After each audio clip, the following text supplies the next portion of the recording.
Bonsoir Teva Rohfritsch, bienvenue. Vous êtes sénateur au sein du groupe RDPI, le Rassemblement des démocrates progressistes et indépendants. On vient de le voir, cette famille de Pirret est en difficulté comme bien d'autres. Vous annoncez une aide de 477 millions de francs. De combien va bénéficier la Polynésie française et comment l'aide sera-t-elle répartie? Alors, merci d'abord de m'accueillir. Bonsoir à notre population. Ça fait du bien de rentrer. Effectivement, donc j'ai souhaité proposer cet amendement au Sénat, après consultation aussi de ma collègue Lana Tetuanui, que je souhaite associer à ce vote. Et il a recueilli l'unanimité des votes pendant une séance assez houleuse, parce que ça nous a pris 3 jours et 2 nuits.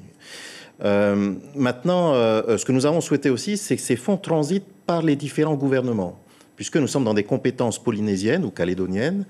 Une clé de répartition doit être trouvée, alors peut-être en fonction de la taille de la population, ou alors en fonction de la taille des personnes au régime de solidarité. En tout cas, ce qu'il faut, c'est que ce soit vraiment ciblé pour que ça puisse aider les familles comme celles que nous venons de voir. C'est pas encore bien défini alors? Alors, ce qui est défini, et c'est le travail du sénateur, c'est de faire voter les financements.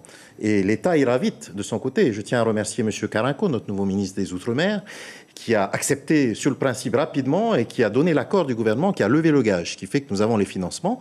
Maintenant, il faut rapidement que les gouvernements puissent mettre en place. Je pense qu'il faut utiliser des dispositifs existants déjà pour aller plus vite, pour qu'on soit au rendez-vous dès la rentrée. Et pour éviter le clientélisme aussi. De toute façon, tout ça doit se faire avec des règles de transparence et de rigueur, bien entendu. Ce sont des fonds publics. Dans votre amendement, vous dites vouloir compenser nos faiblesses structurelles dues à notre insularité et notre éloignement. L'inflation est venue se rajouter à cela, 8,2% pour les produits alimentaires en un an. Oui. Est-ce que ce n'est pas le moment d'instaurer un impôt sur le revenu, une allocation chômage ?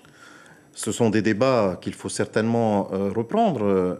Il y a clairement aujourd'hui une question liée, on va dire, conjoncturellement, avec la guerre en Ukraine, avec les tensions internationales, une pression très forte sur les prix, et notamment les prix des produits importés. Alors ça appelle aussi à tout ce qui tourne autour de l'autosuffisance alimentaire, du développement de notre agriculture, mais pas seulement.